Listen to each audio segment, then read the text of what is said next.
Hello everyone and welcome back to my channel insurance Chronicle. आप सभी का एक बार फिर से स्वागत है। आज हम एक बहुत ही इम्पोर्टेंट टॉपिक के ऊपर डिस्कस करने वाले हैं, रिस्क मैनेजमेंट और रिस्क कंट्रोल।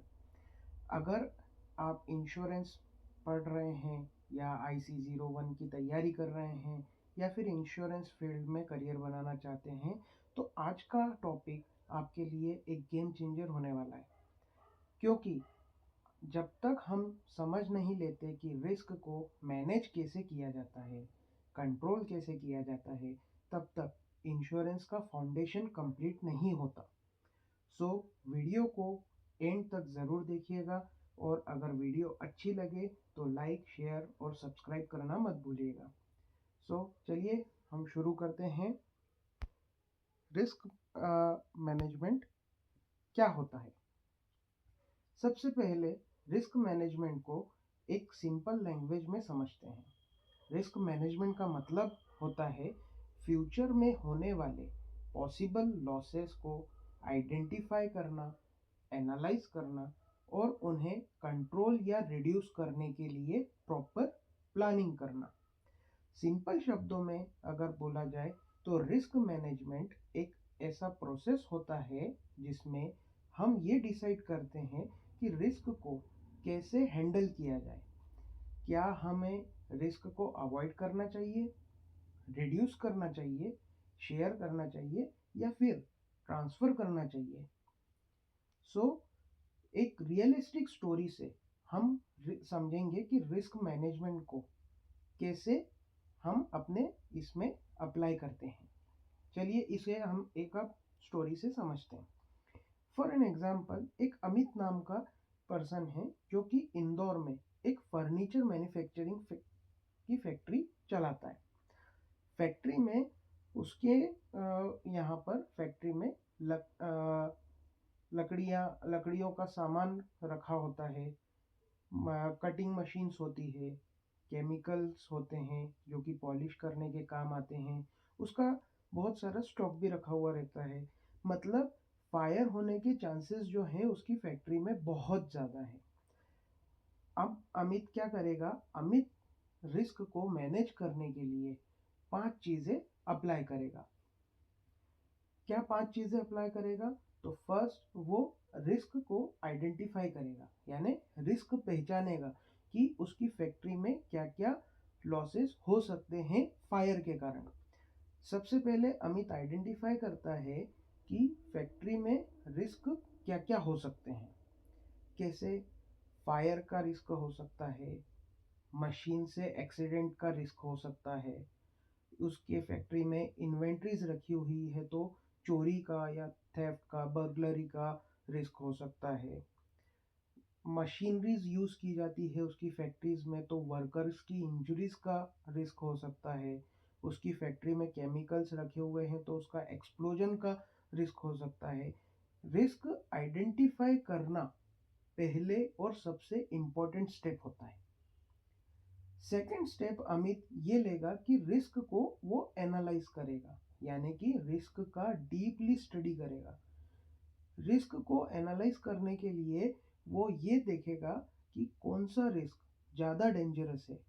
फायर से उसके यहाँ पे रिस्क जो है वो ज़्यादा डेंजर है या फिर कोई ऐसा फ्रिक्वेंटली रिस्क उसके यहाँ पे ऑपरेट हो रहा है जैसे कि वर्कर की इंजरी को हो जाना या मशीनरीज जो उसके यहाँ पे रखी हुई है उसका डैमेज हो जाना।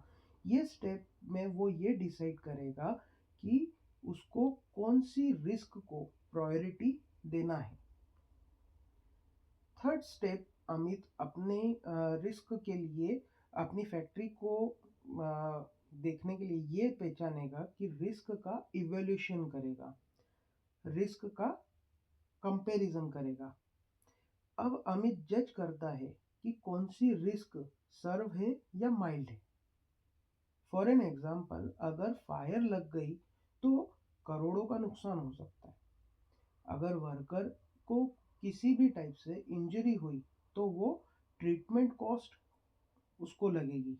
या फिर उसके यहाँ पे जो फैक्ट्री में स्टॉक रखा हुआ है वो अगर कोई चुरा लेता है या उसके यहाँ पे थेफ्ट होता है, बर्गलरी का कोई अगर करता है, तो ऐसे मटेरियल में ऐसी प्रोसेस में उसे मटेरियल लॉस होने का खतरा है।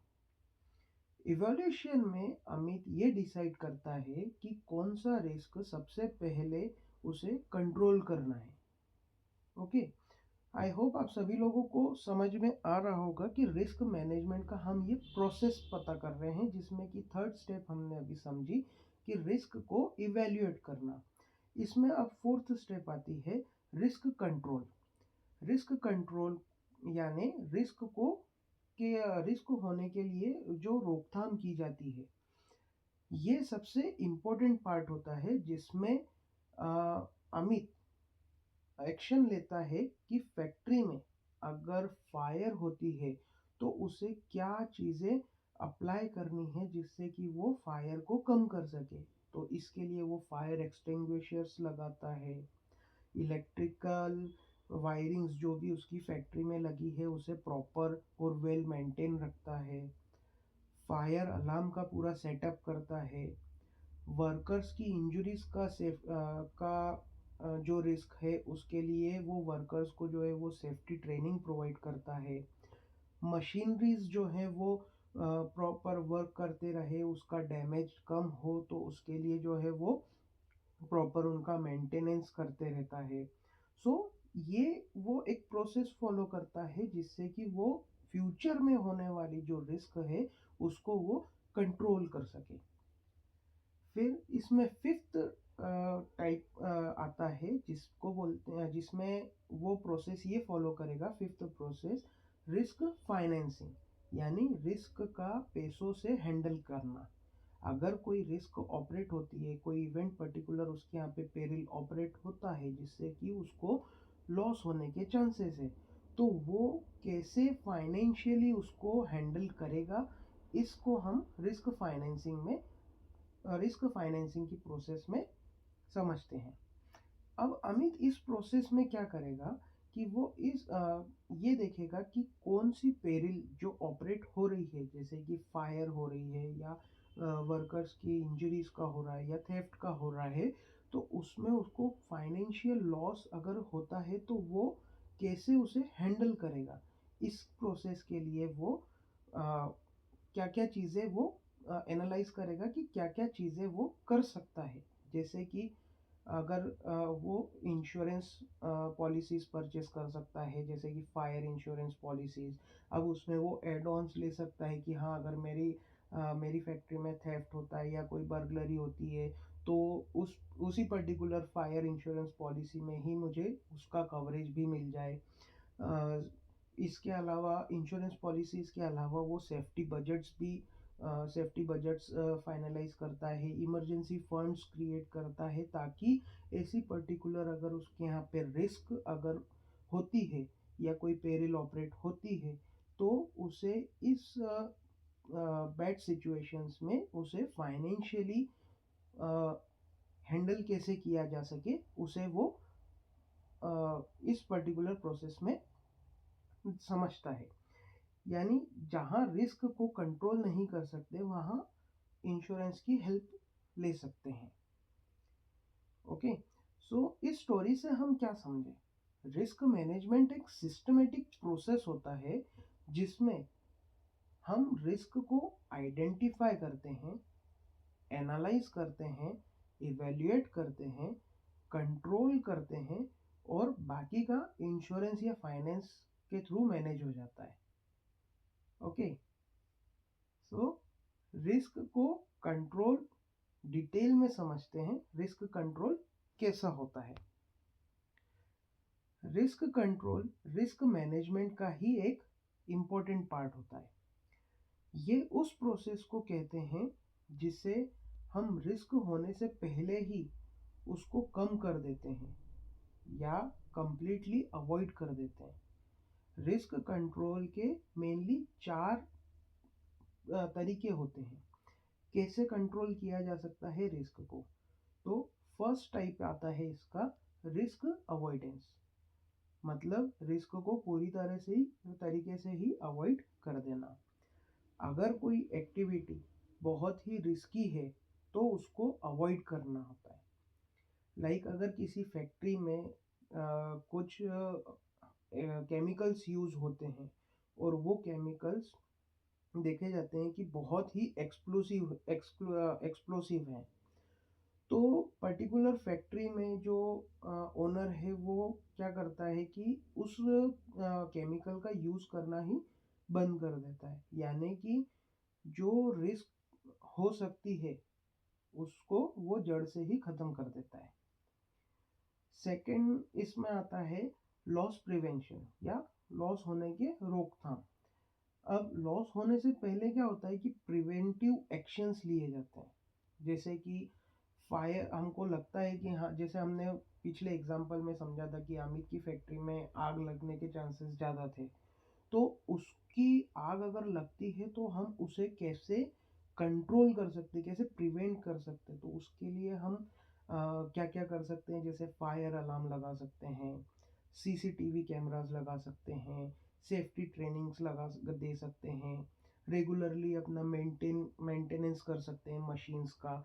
ये सब लॉस होने से पहले जो लॉस होने से पहले की रोकथाम होती है, जिसे जिससे कि हमें फाइनेंशियल लॉसेस कम से कम हो। फिर आता है थर्ड प्रोसेस इसमें, लॉस रिडक्शन।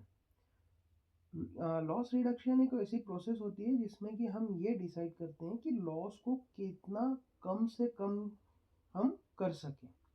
अगर लॉस हो भी गया तो उसका इफेक्ट हम कितना कम कैसे कर सकते हैं, जैसे कि फायर एक्सटिंग्विशर्स लगा के।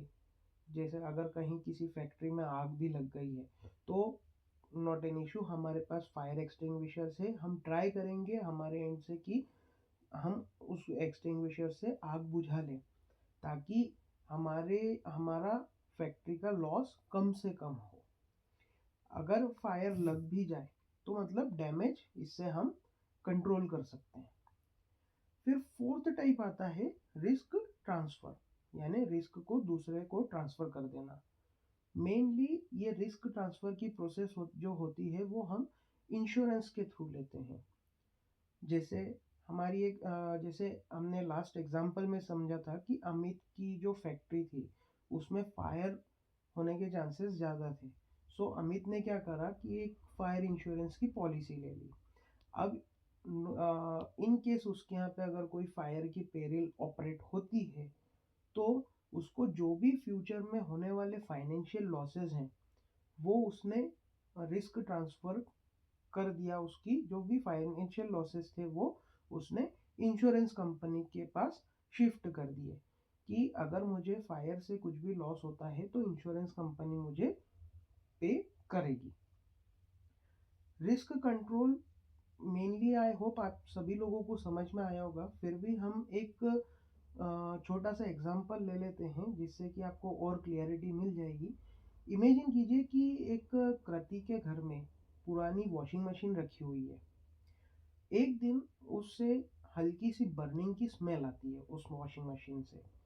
अब कृति क्या करेगी कि रिस्क को कंट्रोल करने की स्टेप्स फॉलो करेगी। कैसे फॉलो करेगी?